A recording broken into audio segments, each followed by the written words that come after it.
വിശുദ്ധവും അശുദ്ധവും തമ്മിൽ വേർതിരിച്ചറിയണം. അതാണ് ഇസക്കേൽ 22-26 പറയുന്നത്. ഇത് തിരിച്ചറിയണമെങ്കിൽ വിശുദ്ധി വരണം നമ്മില്. ആ വിശുദ്ധിയിലാണ്. അതാണ് പത്രോസ് പറയുന്നത്. 1 പത്രോസ് 1:15-16 നിങ്ങളെല്ലാം വിളിച്ചിരിക്കുന്ന വിശുദ്ധിയിലോട്ടാണ്. ഉണ്ടോ? മക്കളെല്ലാം അറിയാം. ഈശോയെ കണ്ടെത്തി കഴിഞ്ഞപ്പോ പിന്നാരെ വിശുദ്ധിയായി. ഉണ്ടോ? അതാണ് വിശുദ്ധിയിലോട്ട് പ്രയാണം. വിശുദ്ധ വചനങ്ങൾ സ്വീകരിക്കുമ്പോഴാണ് വിശുദ്ധരാകുന്നത്. സെയിന്റ് അഗസ്റ്റിൻ വിശുദ്ധനായത് വെറുതെ വന്നാണ്. വചനം സ്വീകരിച്ചപ്പോഴാണ്. മാതാവിന്റെ ഹൃദയത്തിൽ എന്തായിരുന്നു? വചനമായിരുന്നു. ലൂക്ക 2:19-51 സെയിന്റ് അഗസ്റ്റിൻ വചനം സ്വീകരിച്ചപ്പോഴാണ്.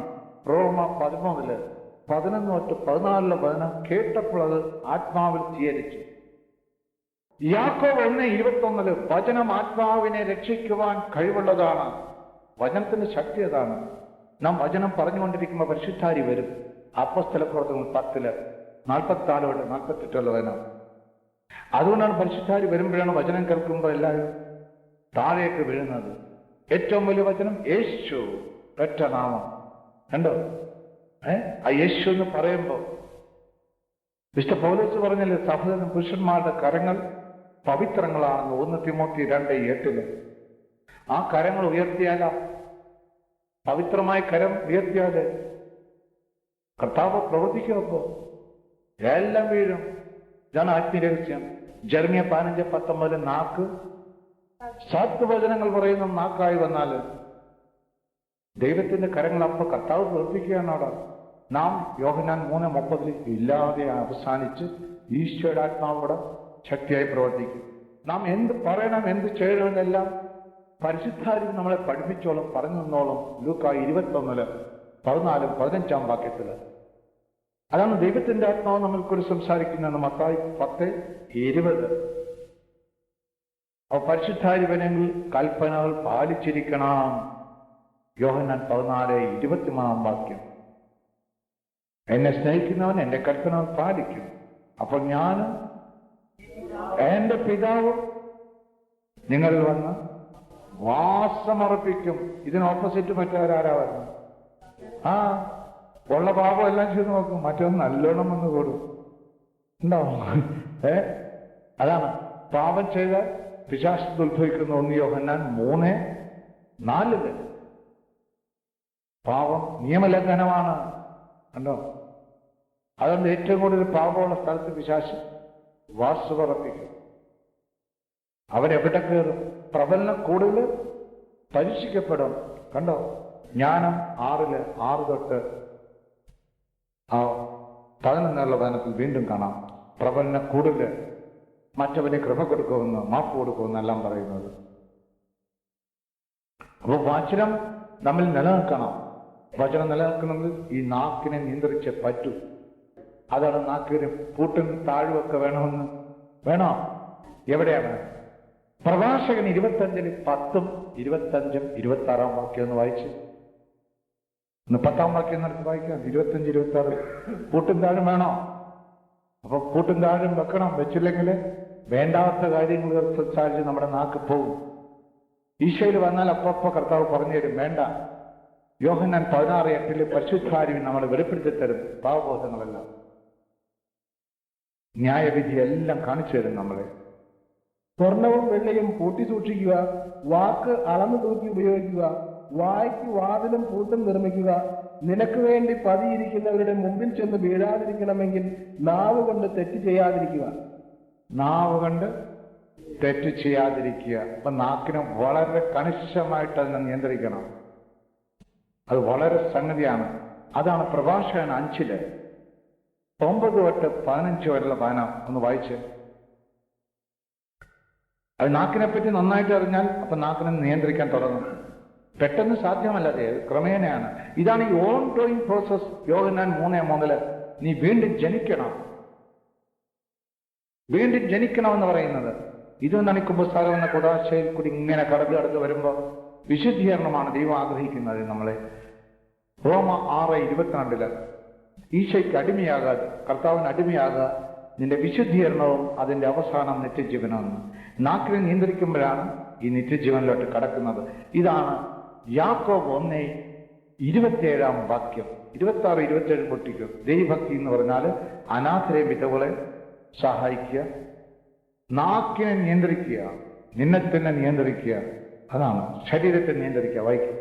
ഏത് കാറ്റത്തും പാറ്റുകയോ എല്ലാ മാർഗത്തിലും ചരിക്കുകയോ അരുത്. കപടഭാഷണം നടത്തുന്ന പാപി ചെയ്യുന്നത് അതാണ്. നീ അറിവിൽ സ്ഥൈര്യം പാലിക്കുക, നിന്റെ വാക്കുകളിൽ പൊരുത്തക്കേടുണ്ടാകരുത്. കേൾക്കുന്നതിൽ ജാഗരൂകതയും മറുപടി പറയുന്നതിൽ അവധാനവും കാട്ടുക. അറിയാമെങ്കിലേ പറയാവൂ, ഇല്ലെങ്കിൽ വാ തുറക്കരുത്. മാനവും അവമാനവും വാക്കിലൂടെ വരുന്നു, വീഴ്ചയ്ക്ക് വഴിതെളിക്കുന്നതും നാവ് തന്നെ. ഏഷണിക്കാരനെന്ന പേര് കേൾപ്പിക്കരുത്, നാവ് കൊണ്ട് കെണി വയ്ക്കുകയും അരുത്. കള്ളന് അവമതിയും കപടഭാഷയ്ക്ക് രൂക്ഷമായ ശകാരവും ലഭിക്കും. കാര്യം വലുതായാലും ചെറുതായാലും അനുചിതമായി പ്രവർത്തിക്കരുത്. സ്നേഹിതനാകുന്നതിന് പകരം ശത്രുവായി തീരരുത്.